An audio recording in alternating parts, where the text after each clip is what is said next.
We've waited so long for this. Stranger Things is back. Okay. Is it cold in here? Hello? Who's there? Honey, is that you? Oh. Hey, bud.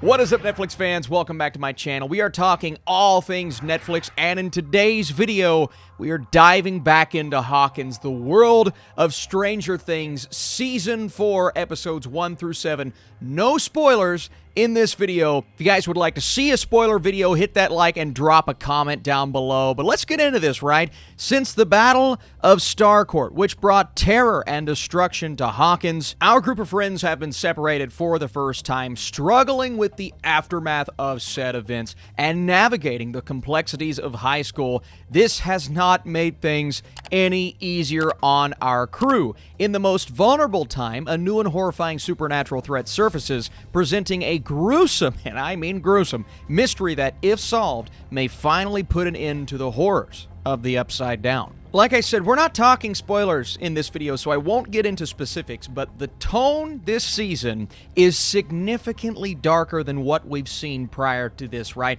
We've seen some scary imagery, obviously some monsters and creatures, from the Demogorgon to pretty much everything through the first 3 seasons, but nothing, and I mean nothing, has prepared you for some of the things we see in Season 4. And starting at the end of Season 1, I put my reaction out yesterday on TikTok, and let me tell you, I was shocked when that episode ended, because some of the things that I saw in those final 5 minutes were terrifying.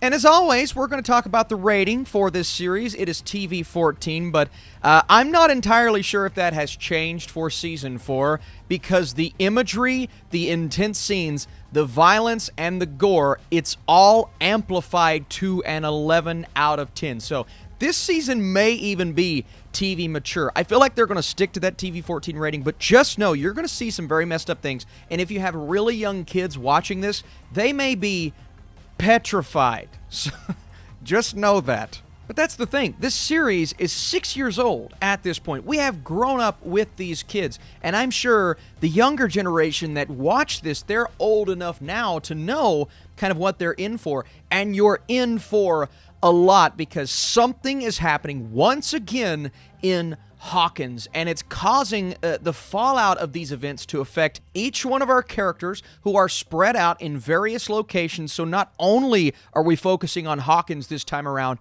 we are all the way in Russia. And then, of course, Joyce and company moved away, so Will and 11 and that entire crew, they are gone. And now our kids, well, they have entered high school, and that is going to change a lot of things, including character dynamics between our crew, and I'm talking our main crew, romances that have been heavily affected by the social status of certain characters, and then Will and 11 being all the way over here, and Jonathan, of course. That is going to affect and impact certain relationships. So the first few episodes are really spent recovering, getting us back into this world, understanding the character dynamics at this point, and we'll talk about, the characters that we know and love.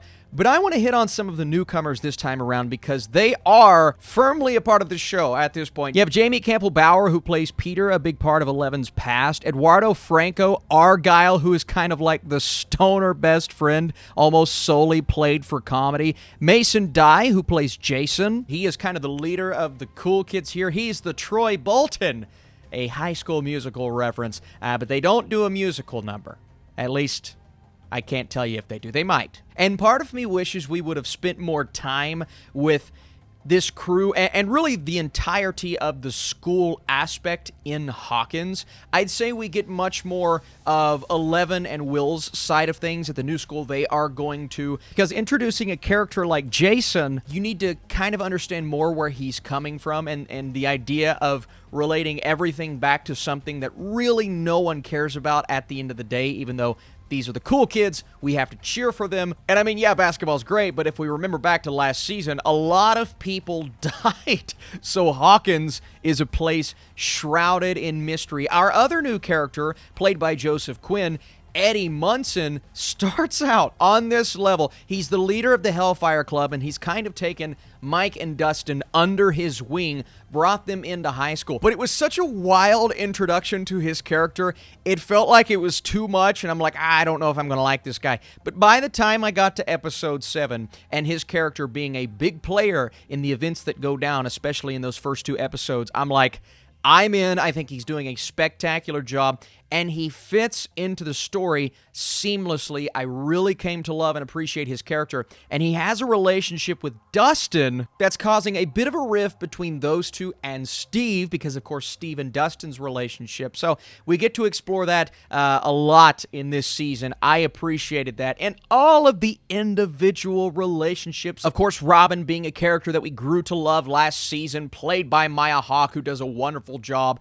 She is firmly a part of this group, but then there's some more tension between she and another character. Lots of tension and people getting to know each other who didn't spend time with each other in prior seasons. I would say the standout of the old crew is someone that I maybe didn't expect, and that's Max. Sadie Sink is Max, obviously dealing with the loss of her brother, but it goes beyond that. She is really a changed person from top to bottom. Her relationship with Lucas is strained, and understanding where she comes from is easy because she's giving such an incredible performance. You feel that emotion from her. She doesn't fit in as well as she did. There's just a lot happening. And then, of course, that relationship with 11, well, she's gone now. 11's in an entirely different place. So that's causing her to rethink a lot of things. I just thought she maybe gave the best performance of this entire season. All of the performances are great across the board, but she stood out for some reason.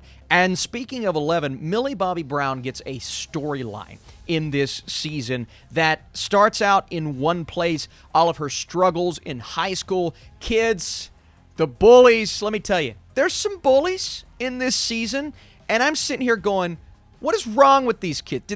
I'm sure they did act like that, but did kids really act like this? It does occasionally get to the point to where it may come across as too much, but you understand what they're going for. And this really does feel like something that happened in the 80s.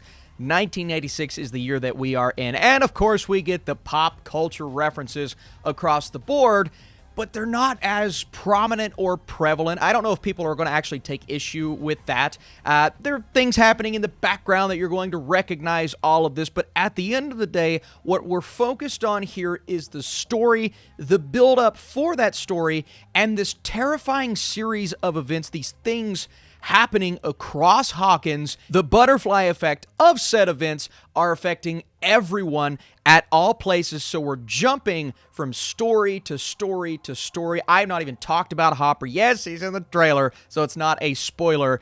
I will just say this about his story. David Harbour is amazing. He's going through a grueling series of events in this season, and there's a lot that he has to deal with. So much emotional weight, and you feel that, you understand that, and the adult side of things. We have everything happening with our kids. I loved most of that, but the adults are having to do a lot of things as well. Joyce, of course, she's great. What more can I say? Murray, a character that I was questioning when we first saw him a couple of seasons ago. Now we love him. The next thing I want to talk about are the flashbacks, and this brings me back to 11's storyline, which is integral for her character.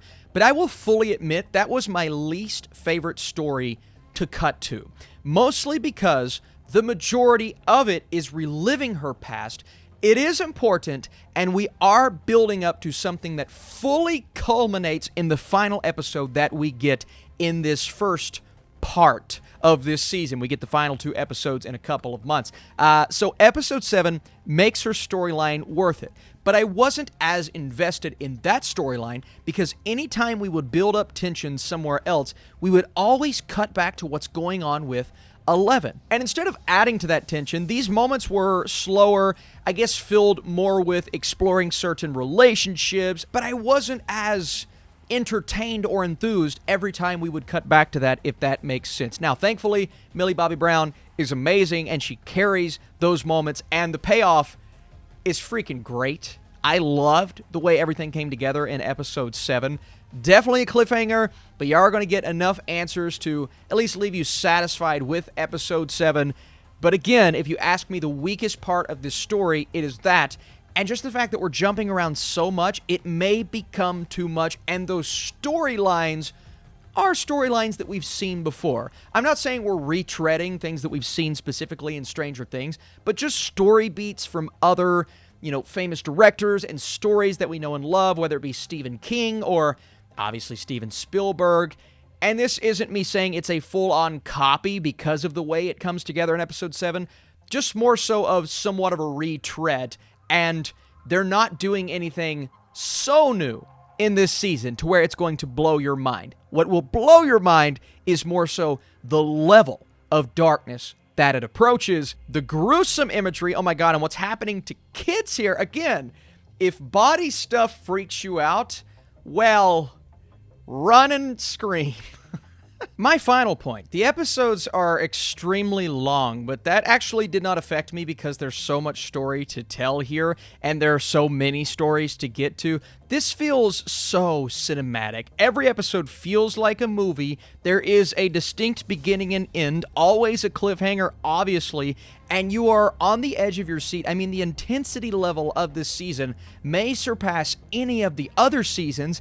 It's not quite as special as Season 1, but it feels like they are raising the stakes in almost every single way, and that, for me, is what I wanted. It was entertaining. It's familiar, yes, but it was so entertaining and gripping, and it comes together so well.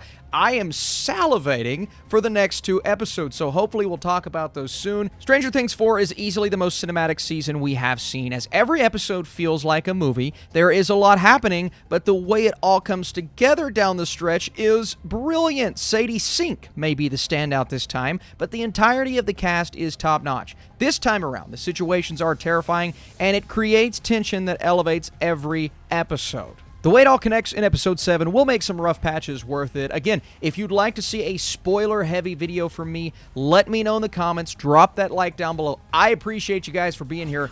As of now, I'm going to go an 85%. It all comes down to what these final episodes do. We'll talk about it when they come, but I am really happy with what we got from this season of Stranger Things. It is sad our kids are significantly older, it feels like, even though it's only been 6 months. So that's kind of like, oh man, it feels like a lot of time has passed, but you get past that immediately in episode 1, and their relationships, their personalities, they stand out. They are all so freaking charming. Thanks again, guys, for being here. Subscribe if you haven't, because more Stranger Things content to come.